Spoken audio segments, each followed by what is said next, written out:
اس کے بعد ہم یہ پڑھیں گے بسم اللہ والحمد للہ واللہ اکبر والصلاۃ والسلام علی رسول اللہ، اور پھر اپنی ہاتھوں کی انگلیوں کو چوم لیں گے۔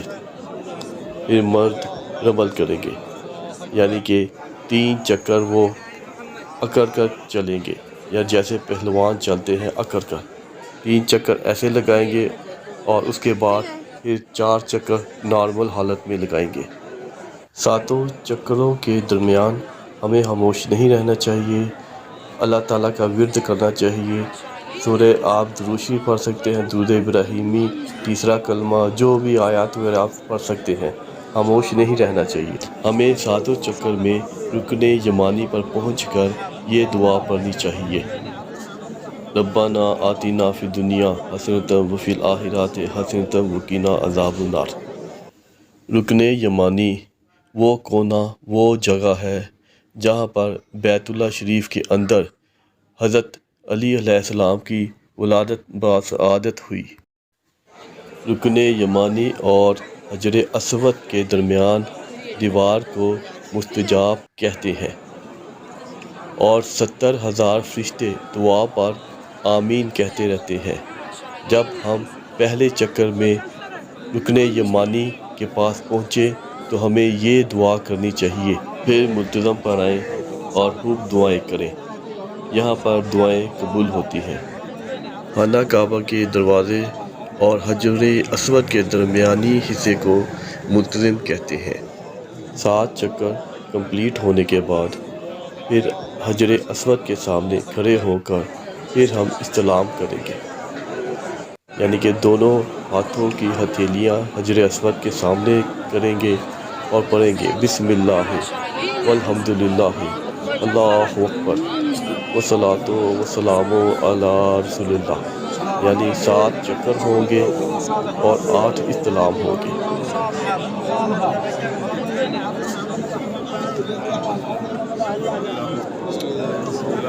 پھر 7 چکر اور 8 استلام ہونے کے بعد ہم اپنا دایاں کندھا چادر سے ڈھانپ لیں گے اور اس کے بعد مقام ابراہیم کی طرف چلیں گے۔ يلا يا شيخ قوم مني شالوا نہیں جائز بوس هنا حجر اسود فقط حجر اسود دیکھو فقط هنا نماز خلف مقام ابراہیم اتخذوا من مقام ابراہیم پر پہنچ کر ہم یہ دعا کریں گے وَاتَّخِذُوا مِن مقام ابراہیم مصلی، اور اس کے بعد مقام ابراہیم کے پاس یا جہاں بھی جگہ ملے 2 رکعت نفل نماز طواف ادا کریں گے۔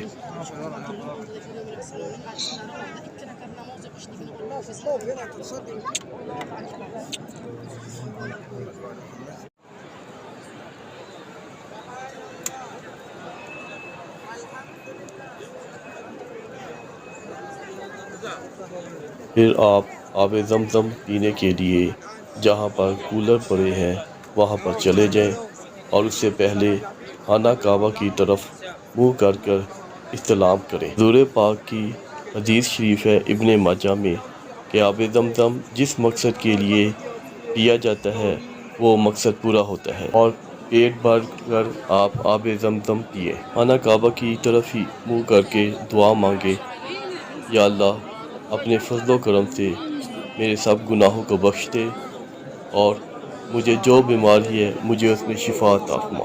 پھر آپ زیادہ سے زیادہ دعائیں مانگے اور پیٹ بھر کر آب زمزم پیے۔ آپ نے کھڑے ہو کر خانہ کعبہ کی طرف منہ کر 3 سانس میں آب زمزم پینا ہے۔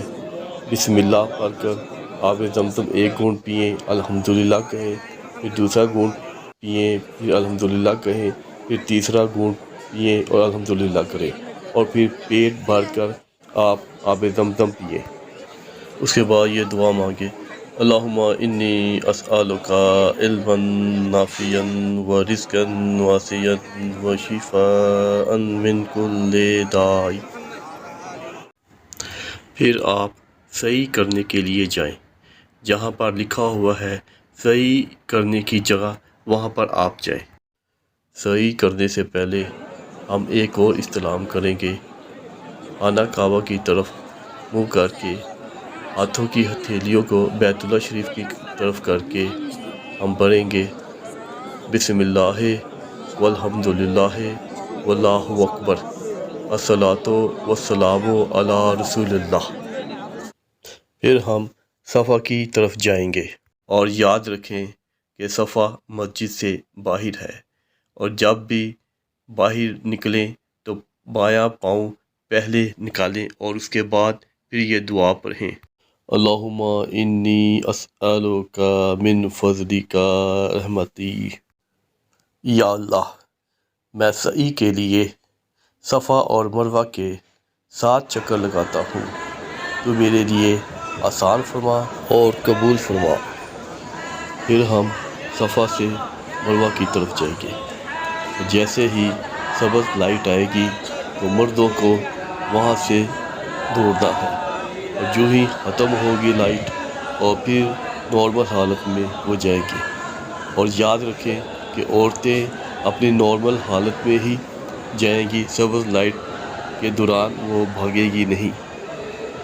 یاد رکھیں آپ نے صحیح کے دوران خاموش بالکل نہیں رہنا، یعنی آپ نے دنیاوی بات کوئی نہیں کرنی، آپ نے اپنے گناہوں کی اللہ تعالیٰ سے معافی مانگنی ہے۔ آپ تیسرا کلمہ پڑھیں، درود شریف پڑھیں، یا جو آپ کو آیتیں صورتیں یاد ہے ان سب کی آپ تلاوت کریں۔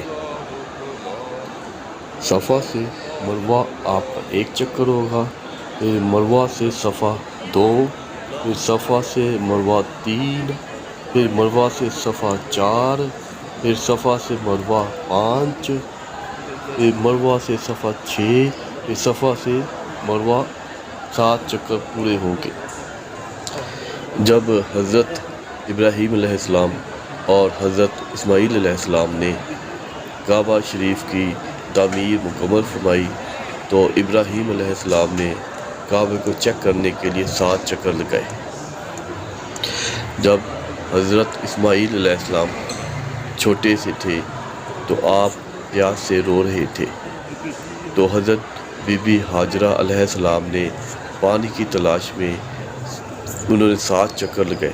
پہلے صفا سے مروہ کی طرف بھاگتی، پھر مروہ دیکھتی پانی کی تلاش کے لیے، پھر مروہ سے صفا کی طرف بھاگ کر آتی اور دیکھتی کہ پانی کہیں مل جائے، ان کو نظر آ جائے، وہ پانی وہاں سے لے لے۔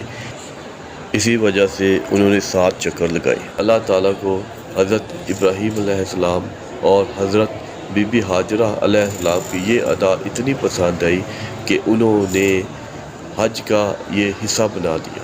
جب تک بیت اللہ شریف کے 7 چکر طواف کے نہ لگائے جائیں اور سعی کے لیے صفا و مروہ کے 7 چکر نہ لگائے جائیں، تب تک حج یہ قبول نہیں ہوتا۔ حج قبول نہیں ہوگا تو کوئی گناہ معاف نہیں ہوں گے، نہ ثواب ہو۔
پھر آپ مروہ سے حرم شریف میں سیدھا پاؤں رکھ کر داخل ہوں اور دعا پڑھیں، اللہم افتح لی ابواب رحمتی۔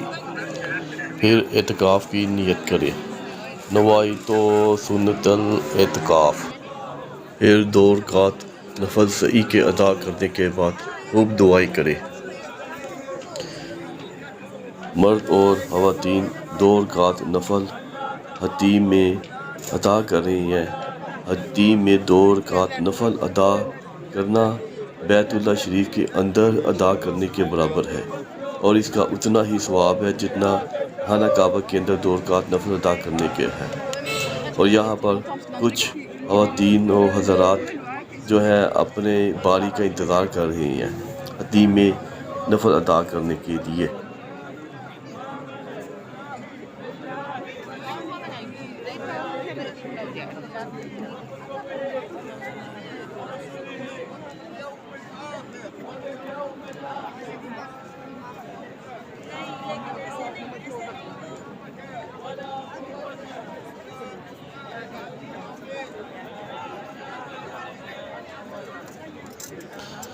پھر مطاف جائیں اور 2 رکعت نفل سعی کے ادا کریں اور حجام سے تقصیر یا حلق کروائیں۔